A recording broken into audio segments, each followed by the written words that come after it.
66 days in the wild completely alone, fighting for $500,000. Dave Mcintyre from Kentwood giving Fox 17's Brody Carter an inside look at what it takes to win the History Channel Survival Series alone. Brody? Well, Mcintyre was one of 10 who was dropped off on Vancouver Island, British Columbia, completely alone, where there's no politics, there's no getting voted off the island, and it's a show where the name of the game is simply to survive. You know, I was out there 66 days alone, surviving with a full-time job as a wilderness photographer. Everything's going right! There was no way I was tapping out of this thing. I was coming out on a backboard, okay? And I fully expected at some point that I was going to be injured and have to be told, hey, you got to go. 50-year-old David Mcintyre becoming an overnight sensation after spending 66 nights under the stars, outlasting 9 other hardcore survivalists, all handed a satellite phone and given the option to tap out at any time. So I guess I'm officially tapping. With no camera crew, everything you see on the show is shot by Dave and the other contestants. Just a little background about myself. I started in wilderness survival and bushcraft probably 35 years ago. As a kid, I was really interested in American Indians, and that just developed into a love of the wilderness. I spent a lot of time in the Appalachian Mountains of eastern Pennsylvania, and in 1999, I moved to Brazil full-time and took my love of wilderness to Brazil. It was a fantastic place to train. We had lowland jungle in the rainy season. The lowland jungle was like a rainforest. And then in the dry season, up in the middle elevation, it was more of like a scrubby desert kind of area.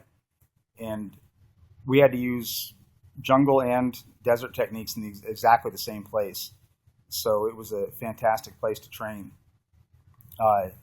For me, the challenge of alone was to take skills that I developed in other areas of the world and apply them in a place that was completely new. I had never set foot on the Pacific coast of the United States. Okay, I take that back. One time, back when I was 19 years old, I did a quick road trip down the coast of Oregon from Portland to Seaside, but I never did anything in terms of wilderness survival out there until the show. Okay, question, Camp and Go Wild. What kept you mentally strong and focused on the island? The fact that I don't like to suffer. That is, wilderness survival is not an easy thing, especially, like I said, going into a brand new environment like that where I'd never set foot. I found that the wilderness survival challenge of it, I was never worried about the physical aspects of it. Shelter, fire, and water, those things I knew I had down. The food gathering part of it did, and that required a lot of focus. Intense observation of the cove, of the tides, the wind, the weather, the patterns of wildlife and things. That kept me focused for the first month. And after the first month, all those things were up and running, and it got to the point where I was repeating the same day over and over again. And it was a day that was working, but the daily drive for food kept me focused on that. And then I would find my mind would wander and drift. My mind would wander away from the cove in the evening after I've eaten. As soon as I got a belly full of food, I started thinking about my children and thinking about how I was alone. And all the emotional things would come in as soon as I ate. Up until that point, my mind was totally focused on food. Okay, watch the show. You were awesome, Dave. A couple of times I thought you were about to go crazy, but you held it together. 66 days is pretty awesome. You have to be crazy in order to attempt the show. I think they gave us all a psychological profile, and I thought it was. I hoped they compared us to each other and not to normal people, because you have to be a little bit nuts to sign up for an indefinite stay in the wilderness on those conditions. Stephen asks, did at any point could you hear other contestants scream in the distance? No, I didn't. I never heard or saw any of the other contestants while I was out there. We were separated quite a bit by the geography.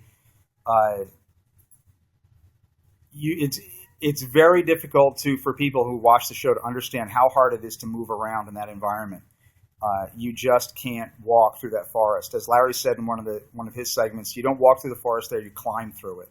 And the forest behind my cove was no different. It was a huge jumble of fallen cedar trees, thick brush, very difficult to move around in. And people early on, I remember some comments here in the U.S. saying, well, why doesn't David just move to a different place? Not so easy, not as simple a task. I never saw anybody during my entire time. The very beginning, there was some guys that were fishing off my cove, and they saw me walking around and started yelling something at me, but I couldn't really hear them. So I wanted to acknowledge that, you know, I was okay, so I just gave them a wave and walked back into the forest. I never heard anybody. One time I saw that green helicopter fly up the valley and over Quatsino Sound. You'd see the white boat from the production crew go past every once in a while, but you really couldn't tell what that was all about. Nothing really, it didn't give you any information.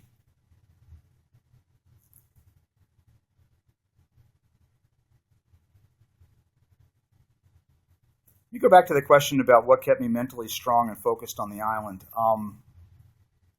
I knew emotionally my children really wanted me to be there. That I told them, they were supremely confident in my skills to go out and do this. They're like, oh yeah, Dad's going to go off to the wilderness and win this thing.